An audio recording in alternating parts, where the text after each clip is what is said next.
तो आगे चलते हैं अपने आगे चला हूँ उसके पहले मैं एक बार फिर से आपको जल्दी से रिपीट कर दूं। दूसरी पद्धति है कार्ल पियर्सन की चल रही है। बड़े प्रश्न हमने खत्म किए। बड़े प्रश्न में आपको रोज बोलना पड़ेगा। 3 सूत्र है। कब यूज होता है, कॉलम कौन कौन से बनते, स्टेप क्या है, बस इतनी चीजें आपको रिपीट करनी। सबसे बड़ा फायदा आपको YouTube में भेजने से ये है कि आप बार बार देख सकते हैं। आप अपने आप से सवाल करिए, याद नहीं आए फिर से देखिए। अगर टाइम ज़्यादा लगता है स्पीड अधिक रखिए और फिर जल्दी जल्दी सुन लीजिए। अपने आप सब याद आ जाएगा। 2-3 बार सुनोगे फिर हमेशा के लिए आपको याद हो जाएगा। याद रखना, ये चैप्टर मैंने इसलिए स्टार्ट किया कि इसी के ऊपर आधारित 2 चैप्टर अभी आगे आएंगे, वो इन्हीं सूत्रों पे होंगे। अब हम चलते हैं कार्ल पियर्सन के छोटे सूत्रों पर, छोटे प्रश्नों पर। याद रखें, कार्ल पियर्सन के जो 3 सूत्र देख चुके हो, तीनों छोटे में तो काम आएंगे ही, प्लस 2 सूत्र और है जो कि छोटे प्रश्नों में काम आएंगे। तो कार्ल पियर्सन के हो जाएंगे बड़े प्रश्न, 5 सूत्र हो जाएंगे। तो उसमें से 3 पहले हो चुके हैं, चौथा हम लिखने जा रहे हैं। आर का सूत्र COV XY अपॉन N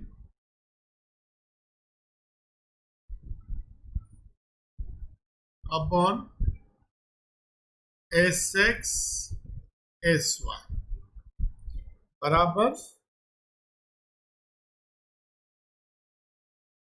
सहविचरण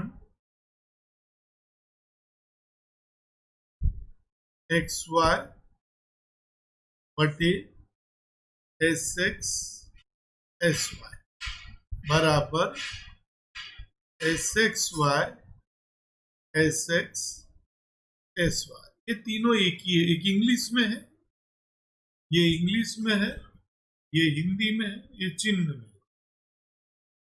थोड़ा दिखने में अजीब लग रहा है। अब आपको SXY का सूत्र, ये SXY क्या, ये है SXY का सूत्र।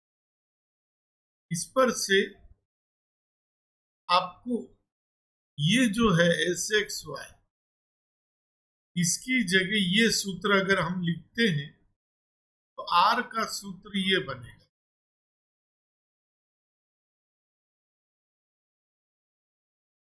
देखिए, गौर से देखना, ये यहां तक लिख दिया और साथ में आया SX और SY। R का सूत्र, ये भी R का सूत्र है और ये भी R का सूत्र। हम हमेशा क्या करेंगे, जब भी ये दिया होगा तो पहले ये SXY खोज लेंगे। SXY खोज के फिर इस सूत्र का इस्तेमाल करेंगे। अब इस पर आधारित एक प्रश्न है C का 12। तो आइए C क्वेश्चन नंबर 12। अब देखिए, इसमें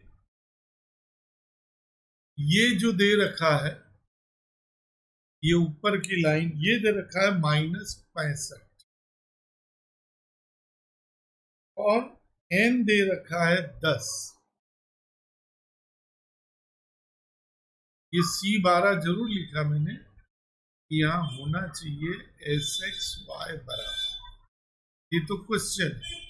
तो ये SXY की कीमत आई -6.5। अब हमको यहां रख देना, ऊपर SXY की जगह कितना आएगा 6.5 और SX और SY देखिए प्रश्न 3 गुणा 4, आंसर आएगा -0.54। तो ये हमने देखा एक सूत्र इसका। फिर से कह रहा हूं आपको, ये 2 सूत्र में कंफ्यूज नहीं होना है। देखिए, ये सूत्र में n नहीं है, ये सूत्र में n है। तो जब आप SXY ढूंढ के करते हो तब ये सूत्र लगा, और आपको ये डायरेक्ट करना है तब आपके n आएगा। इसके बाद आइए आप लोग 2.2 का 2.2 का 12वां प्रश्न। 2.2 के 12वें में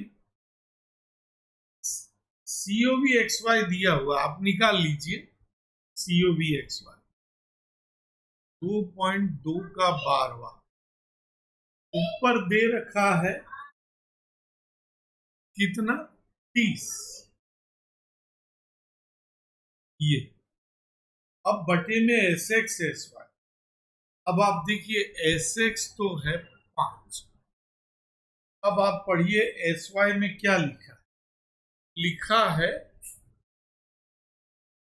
विचरण, Y का विचरण। अब मैं आपको यहां लिख दूं, Y का विचरण का अर्थ होता है SY²। पिछले प्रश्न से इसमें फर्क क्या पड़ गया? फर्क ये पड़ गया कि वहां पे SXY नहीं दिया था। SXY ढूंढा हमने, ये ढूंढा SXY और फिर लगाया। यहाँ पे SXY दिया है लेकिन SY नहीं दिया, SY आया 12। अब आपको गुणा भाग करना है, आंसर आएगा 0.5। तो इस तरह से ये कार्ल पियर्सन का चौथा सूत्र हो गया। एक बार मेरे साथ याद करेंगे सबके सब। R का सूत्र COVXY बटे SXSY, यानी बराबर, हिंदी में बोले सहविचरण XY बटे SXSY, बराबर चिन्ह में बोले SXY बटे SX इंटू SY। अब इसमें आपको ध्यान ये रखना है कि अगर आपको ये दो कीमतें दी है, ये सूत्र नहीं लगाना है, हमें यही सूत्र लगाना, ये वाला। तो क्या करने का, जैसे हमने यहाँ पे SXY खोजा, कितना खोजा, 6.5, वो फिर यहाँ रखा बटे में SX और SY। दूसरी बात, आपको ये तो मालूम है SX को हिंदी में कहते हैं X का क्या, प्रमाप विचलन, ये याद रखना पड़ेगा। अब बताओ SY को क्या कहेंगे, Y का प्रमाप विचलन। फिर हमने 2.2 का 12वां देखा, उसमें था Y का विचरण। Y का विचरण का अर्थ होता है कि SY² दिया। तो ये शब्द भी आपको याद रखने पड़ेंगे। अगर आपके पास ये नॉलेज नहीं है, हिंदी को चिन्ह में क्या बोलते हैं, चिन्ह को हिंदी में क्या बोलते हैं, तब आपको तकलीफ पड़ेगी। तो SX का हिंदी होगा X का प्रमाप विचलन, SY का हिंदी होगा Y का प्रमाप विचलन, SX² का हिंदी होगा X का विचरण, SY² का हिंदी होगा Y का विचरण, और ये जो है SXY, इसका हिंदी होगा सहविचरण XY। ये हिंदी याद रखना है, ये सूत्र याद रखना है। तो ये हुआ कार्ल पियर्सन का चौथा सूत्र। अब मैं आपको कार्ल पियर्सन के 5वें सूत्र पे ले जाता हूं। 5वां सूत्र जो है, उस पे चलने से पहले 5वां सूत्र लिखते। R का 5वां सूत्र, R बराबर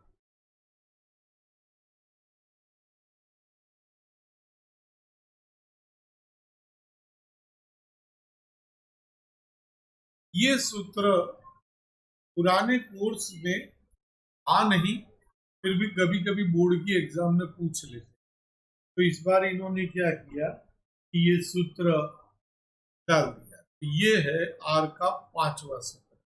इस सूत्र पे आधारित बहुत ही कम प्रश्न है, इसलिए इसको भी हल करते हैं। तो इसके लिए आप लोग 2.2 का 13वां प्रश्न निकालो। आर के लिए सिग्मा एक्स वाई ढूंढिए, कितना दिया हुआ है? 90,000।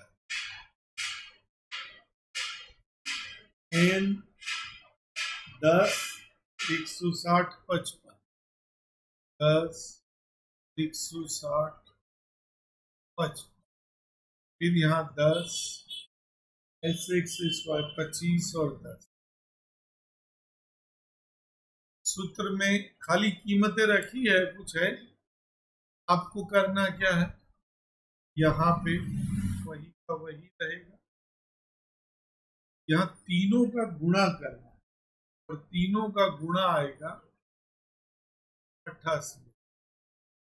नीचे तीनों का गुणा करना है, गुणा आएगा 25।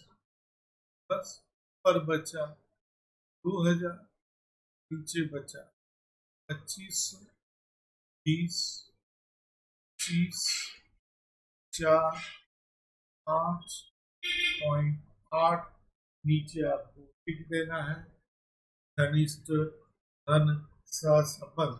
इस तरह से हमने ये कार्ल पियर्सन का 5वां सूत्र देखा। तो वो 3 सूत्र और ये 2 सूत्र, इसमें आपको यहाँ भी एस एक्स वाई दिखता है, चौथे में भी एस एक्स वाई दिखता था। इसमें कंफ्यूज नहीं होना है। आपको जैसी प्रश्न में जानकारी दी होगी उसके मुताबिक आगे बढ़ना होगा।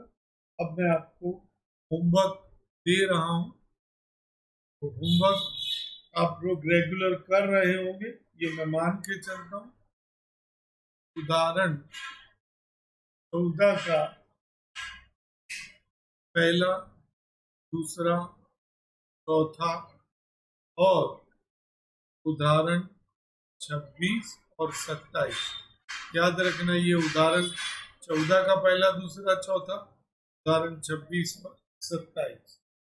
स्वाध्याय में आ जाइए। स्वाध्याय में सी का 11 और नीचे डी का 10। इतना होमवर्क आप करके रखेंगे, रेगुलर सूत्र याद करते रहेंगे, तभी आपको मजा भी आएगा।